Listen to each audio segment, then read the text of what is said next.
बिस्मिल्लाहिर्रहमानिर्रहीम। Dear student, अस्सलाम वालेकुम वरहमतुल्लाहि वबरकातुहू। द मैथ सॉल्यूशन चैनल पे आपको खुशामदीद। मैं हूं आपका टीचर मोहम्मद याकूब। डियर स्टूडेंट, कैसे हैं स्टूडेंट? आज का हमारा ये lecture class 9 chapter number 4 exercise 4.3 question number 3 and 4, ये हमारा आज का लेक्चर का सिलेबस। तो स्टूडेंट, जैसा कि इससे पहले आप एक्सरसाइज 4.3 में ही इसी एक्सरसाइज में आप सर्ट्स के बारे में पढ़ चुके हैं और इसी तरीके से सर्ट्स की कई किस्में हैं, कई नाम हैं। बाइनोमियल सर्ट है, ट्राइनोमियल सर्ट है, इसी तरह।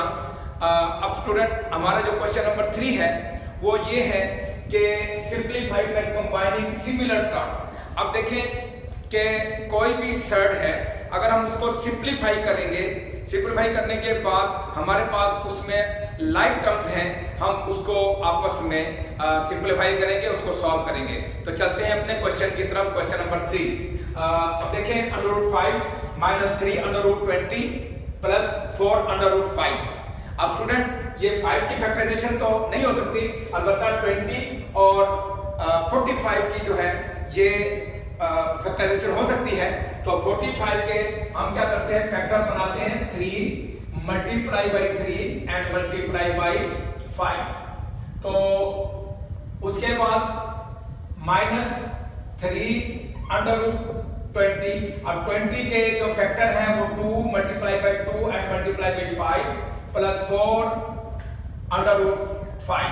अब देखिए स्टूडेंट, ये 3 और ये 2 ये पेयर है आपस में, तो ये सिंगल वैल्यू के साथ ये बाहर आ जाएंगे। ये 3 √5 -3 और ये 2 कॉमन निकालेंगे, ये इनके पेयर बन के बाहर निकलेगा, तो √5 और +4 √5। अब जैसे हमारे पास यहाँ पे लिखा गया है कि सिमिलर टर्म। अब इसमें सिमिलर टर्म कौन सी है? √5 √5। अब इसको हम सॉल्व करेंगे तो ये 3 √5 -6 √5 + 4 √5। अब स्टूडेंट, बात ये है कि अब इसको सॉल्व करने का जो मेथड है वो क्या है? बिल्कुल उसी तरीके से है जैसे आपके पास 4x - 3x + 5x।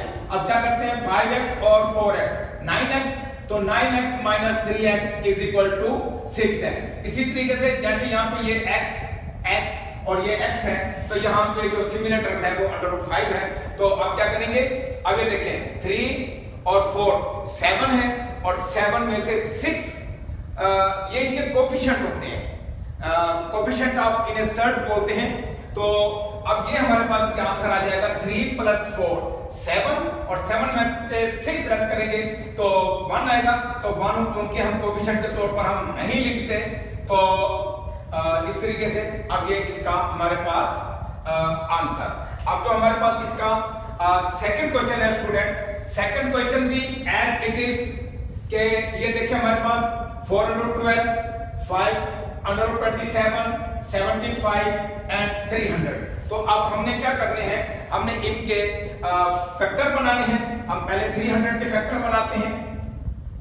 ये 300 के फैक्टर बनाए, 2 150 2 75 3 25 एंड 5 ठीक हो गया। अच्छा, अब उसके बाद हम 75 के फैक्टर बनाएंगे, तो 75 के ये फैक्टर आ गया हमारे पास, 27 के भी उसी तरीके से। तो अब स्टूडेंट हम क्या करते हैं, हम इसके फैक्टर इस तरह बनाते हैं, 4 √12 के फैक्टर जो है वो 2 × 2 × 3 + 5 √27 के जो फैक्टर बनते हैं वो 3 × 3 क्योंकि ये 3 का क्यूब होता है, और -3 जो 75 है तो उसके फैक्टर ये बनते हैं 3 × 5 एंड प्लस उसके बाद जो 300 के जो फैक्टर बनेंगे वो बनेंगे 2 × 2 × 3 5 × 5। अब देखिए स्टूडेंट, ये 2 का पेयर, ये 3 का पेयर, 5 का पेयर ये 5 और ये 2। तो हम इसको इस तरह लिख सकते हैं, क्योंकि बाहर जो सर्ट्स का जो कोफिशिएंट है वो 4 है, तो ये क्या बनेगा 4 multiply by 2 under root 3 plus 5। अब ये 3 पेयर बन के बाहर आएगा तो 5 मल्टीप्लाई बाई 3 अंडर रूट 3। अब ये हमारे पास क्या बन जाएगा -3 अंडर रूट 3। ये 5 जो है ये पेयर, तो ये डॉट थी, उसके बाद हमारे पास 2 और 5, ठीक है। ये हमारे पास पेयर बन के बाहर निकलेंगे तो अंदर हमारे पास जो अकेली टर्म है वो 3 है। जैसे ये 3 बच गए, ये भी 3, ये 3 और ये 3, ठीक है। अब इनको मल्टीप्लाई करेंगे। मल्टीप्लाई करने के बाद 4 to the 8 under root 3 plus 15 under root 3 minus 15 under root 3 और उसके बाद ये 10 अंडर रूट 3। अब देखें 15 माइनस 15 ये आपस में कैंसिल हो गए, तो हमारे पास स्टूडेंट क्या बचा 8 under root 3 plus 10 under root 3। तो आप देखें इनके हमेशा कोफिशिएंट ऐड करते हैं, ठीक है। इनके कोफिशिएंट्स को स्टूडेंट हम सॉल्व करते हैं, तो इसलिए अब हम ये क्या हो जाएगा 8 प्लस 10 18 अंडर रूट 3। तो इसका आंसर क्या आया 18 अंडर रूट 3। तो ये क्वेश्चन नंबर 3 पार्ट 2 का आंसर। तो अब चलते हैं क्वेश्चन नंबर 3 पार्ट 3 और 4 की तरफ। ये स्टूडेंट ये हमारे पास जो क्वेश्चन नंबर 3 का पार्ट 3 है, अब उसमें ये देखें हमारे पास 2 under root 3 plus 3 under root 3। तो क्या मतलब, इसका मतलब आप यूं समझ लें कि 2x प्लस 3x, ठीक है। जिस तरीके से हम उनको आपस में सॉल्व करते हैं, जैसे 2x हो प्लस 3x हो, तो ऑब्वियसली ये क्या बन जाता है ये 5x बन जाएगा। तो उसी तरीके से जब हम इसको सॉल्व करेंगे अंडर रूट 3 इनटू, तो ये क्या बन जाएगा 5 अंडर रूट 3। अब देखें जब ये मल्टीप्लाई करेंगे तो ये अंडर रूट के साथ मल्टीप्लाई होगा। स्टूडेंट लाइक टर्म हमेशा लाइक टर्म के साथ। आप इसको यूं समझ लें कि जैसे आपके पास x हो और अंदर 5x हो, तो ये x के साथ मल्टीप्लाई होगा वेरिएबल के साथ, और सर्ट हमेशा सर्ट के साथ जो है वो मल्टीप्लाई होगी, उसी के साथ उसका फंक्शन होगा। तो हम ये क्या करेंगे, जैसे ये 5x स्क्वायर हो गया, तो एज इट इज इसको भी इसी तरह लिखेंगे। तो 5 अंडर रूट 3 ये होल का स्क्वायर हो जाएगा, क्योंकि ये दोनों एक जैसी वैल्यूज हैं तो स्क्वायर हो जाएगा। उधर अंडर रूट है, स्क्वायर रूट है, तो इसका मतलब ये स्क्वायर रूट और स्क्वायर आपस में कैंसिल। तो ये क्या बन जाएगा 5 multiply by 3 is equal to 15। अच्छा स्टूडेंट एक बात ये भी याद रखें, ये एज अ शॉर्ट क्वेश्चन भी एग्जाम में आता है, और उसके अलावा ये एमसीक्यूज में भी ये बन के आता है। आपको ये क्वेश्चन दिया गया होगा और वो इसमें से ये जो ऑप्शन है 15, ये आपने खुद ही इसको सॉल्व करना है, ठीक है। उसकी टेक्निक ये है, आप पहले ये देखें कि ये 2 और 3 5 और अंडर 3 से मल्टीप्लाई करेंगे 3 अंडर, ये आपस में क्या स्क्वायर कैंसिल हो जाएंगे, तो क्या हो जाएगा 5 multiply by 3 is equal to 15। तो सेम एज ये क्वेश्चन भी इसी तरीके से इसी मेथड के तहत ये क्वेश्चन भी सॉल्व होगा स्टूडेंट। आप देखिए 6 माइनस 3, तो इट्स मीन 6 में से आप 3 को 6 में से 3 को आप लेस करेंगे तो 3 अंडर 5 आ जाएगा। अब ये क्या हो जाएगा ये स्टूडेंट, अब ये 2 into 3 अंडर रूट 5। अच्छा आप ये देखिए, जैसे मैंने आपको वेरिएबल की मिसाल दी थी, जैसे ये मिसाल दी थी x into 5x, तो ये x के साथ। अच्छा अब मैं 2 को मैं 3x के साथ मल्टीप्लाई करूंगा। अब स्टूडेंट ये तो हमारे पास क्या है कांस्टेंट टर्म, तो कांस्टेंट के साथ मल्टीप्लाई होगी, और वेरिएबल के साथ, और सर्ट जो है वो सर्ट के साथ। तो यही असूल याद रखें। आमतौर पर स्टूडेंट क्या करते हैं, ये 2 को 5 के साथ मल्टीप्लाई कर देते हैं, ठीक है, ऐसा नहीं है। हाँ अगर ये होता पहले तो मैं इसको मल्टीप्लाई करता हूं, क्योंकि ये 2 3 के साथ मल्टीप्लाई होगा, तो ये 6 अंडर रूट 5 हो जाएगा। एक तो ये इसका आंसर। हाँ अगर एक कंडीशन और भी है कि अगर हमारे पास यहाँ पे ये कंडीशन होती, जैसे अंडर रूट 2 इनटू ये 3 अंडर रूट सिंप्लीफाई करने के बाद यानी कि इस वैल्यू को मैं डिस्कस कर रहा हूं। आप देखें ये सर्ट और ये क्या है, ये भी सर्ट है। तो इसका मतलब ये होगा कि ये अंडर रूट 2 किससे मल्टीप्लाई होगा, अंडर रूट 5 के साथ मल्टीप्लाई होगा।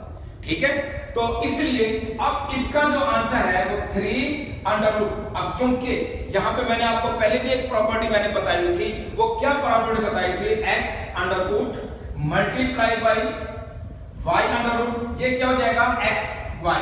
तो एज इट इज ये 2 5 से मल्टीप्लाई होगा तो ये क्या आ जाएगा, ये 10 आ जाएगा।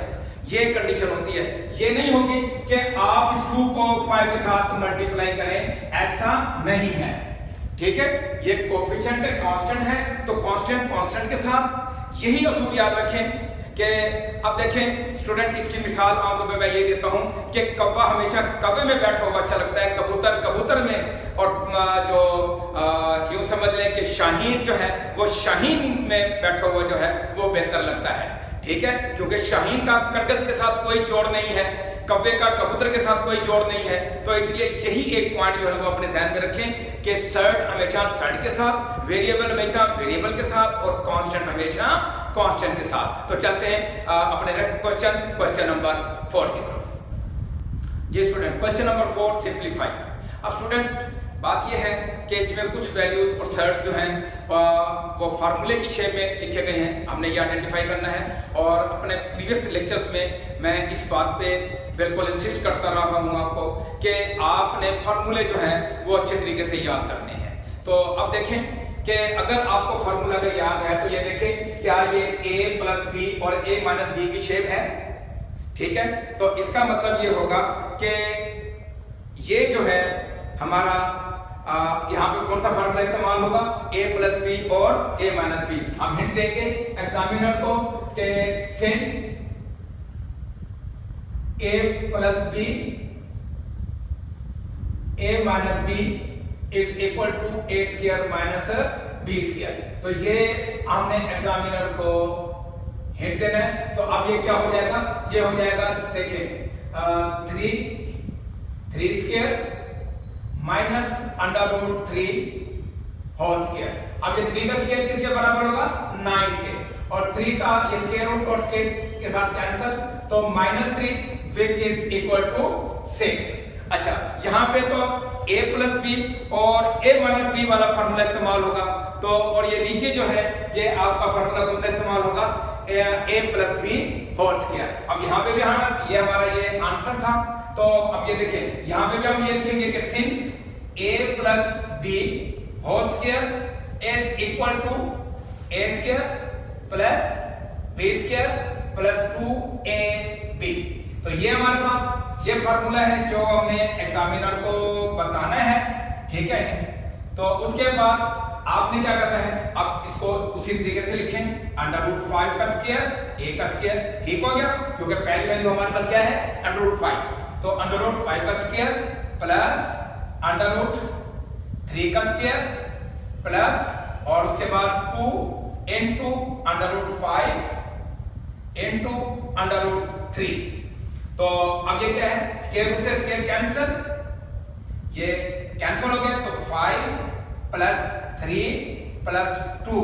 अच्छा, ये देखिए स्टूडेंट, इससे पहले मैंने जो आपको प्रॉपर्टी बताई थी, under root x multiply by under root y is equal to xy whole under root. ठीक है, तो ये भी उसी तरीके से, तो अब क्या लिखेंगे, ये लिखेंगे 5 मल्टीप्लाई बाई 3। तो सर्च के अंदर जितनी वैल्यूज हैं वो आपस में मल्टीप्लाई होंगी, अगर दोनों सर्च आपस में मल्टीप्लाई हो रहे हैं। तो स्टूडेंट 5 और 3। अच्छा, यहाँ पे भी स्टूडेंट एक बात याद रखें, ये कोफिशिएंट है, इसके साथ ये ऐड नहीं होगा।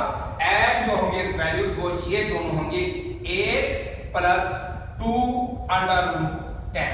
तो ये हमारा सिंप्लीफाइड आंसर किसका, under root 5 plus under root 3 का होल स्क्वायर। अब चलते हैं क्वेश्चन नंबर 4 पार्ट 3 की तरफ। अब देखें same as question number 1 part 1 की तरह, तो इसको भी उसी तरीके से सॉल्व करेंगे। अच्छा, ये स्टूडेंट ये बोर्ड के एग्जाम में एज अ एमसीक्यूज भी ये आता है।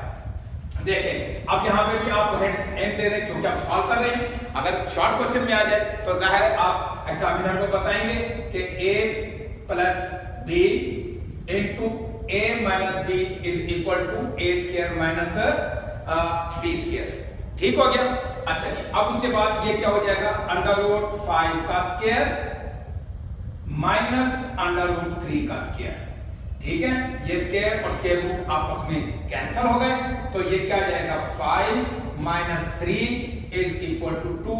तो ये हमारा required answer same as this question.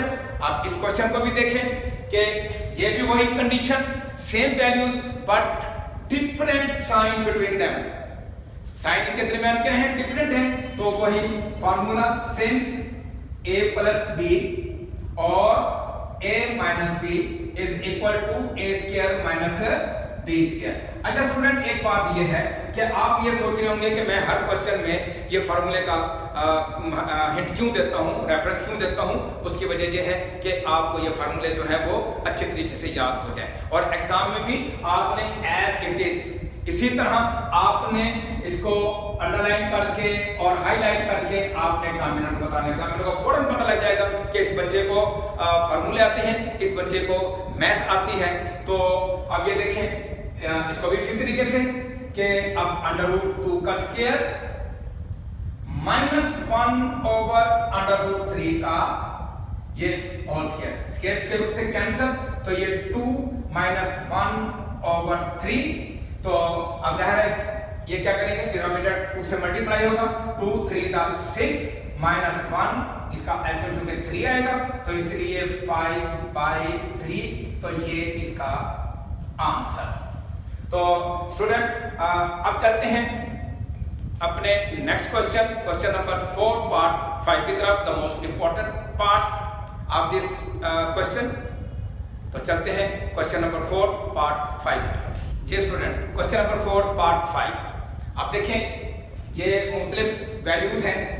तो अब ये देखें हमारे पास under x plus under y, under x minus under y और x प्लस y, इसको हमने क्या करना है, सिंप्लीफाई करना है इसी तरीके से जैसे हम इससे पहले क्वेश्चन कर चुके हैं। अब स्टूडेंट सबसे पहली बात यह है कि इस क्वेश्चन में मेन जो चीज होती है वो ब्रैकेट्स का इस्तेमाल है। तो अब देखें कि यहाँ पे आप एक ही दफा फार्मूला लिख दें क्योंकि सब में यही फार्मूला इस्तेमाल होगा कि since a plus B a minus B is equal to a square minus B square. तो आप इसको ये देखें कि अंडर रूट x का square minus under root y का स्क्वायर। अच्छा स्टूडेंट, जो बात मैंने अभी की है, अब देखें इनको मैंने आपस में यहाँ पे फार्मूला अप्लाई किया, ठीक है, इसका हमारे से कोई अभी ताल्लुक नहीं है। जब ये सिंपलीफाई होगा तो फिर उसके बाद ये इसके साथ अटैच होगा। तो अब क्या करेंगे, अगर मैं यहाँ पर ये x प्लस वाई और x square plus Y square लिखता हूँ, तो इसका मतलब है कि ये वैल्यू से इसके साथ मल्टीप्लाई हो रही है, जबकि ये सारी वैल्यूज एक दूसरे के साथ जो हैं वो इंटरकनेक्टेड हैं और मल्टीप्लाई हो रही है। तो इसलिए मैं क्या करूंगा, यहाँ पे बड़ी ब्रैकेट का इस्तेमाल करूंगा, ठीक है। तो उसके वजह आप देखिए ये सिंपलीफाई हो गया। अब ये हमारे पास क्या बनेगा, x माइनस वाई और x प्लस वाई और ये x square plus Y square. अब देखें 1 2 3 4 ये 4 टर्म में थी हमारे पास, अब कितनी बच गई, 3। अब देखें ये फिर दोबारा सेम वही फार्मूला, ये फार्मूला जो मैंने अभी लिखा है, ठीक है। तो अब ये आपने इसको भी इस्तेमाल करना है कि x का स्क्वायर माइनस y का स्क्वायर, उसी तरीके से ब्रैकेट का इस्तेमाल करना है। तो ये x square plus y square, जब तक ये आपस में सिंप्लीफाई नहीं होते तो इसका मतलब ये होगा कि ये x square minus y square है और ये क्या है, x square plus y square.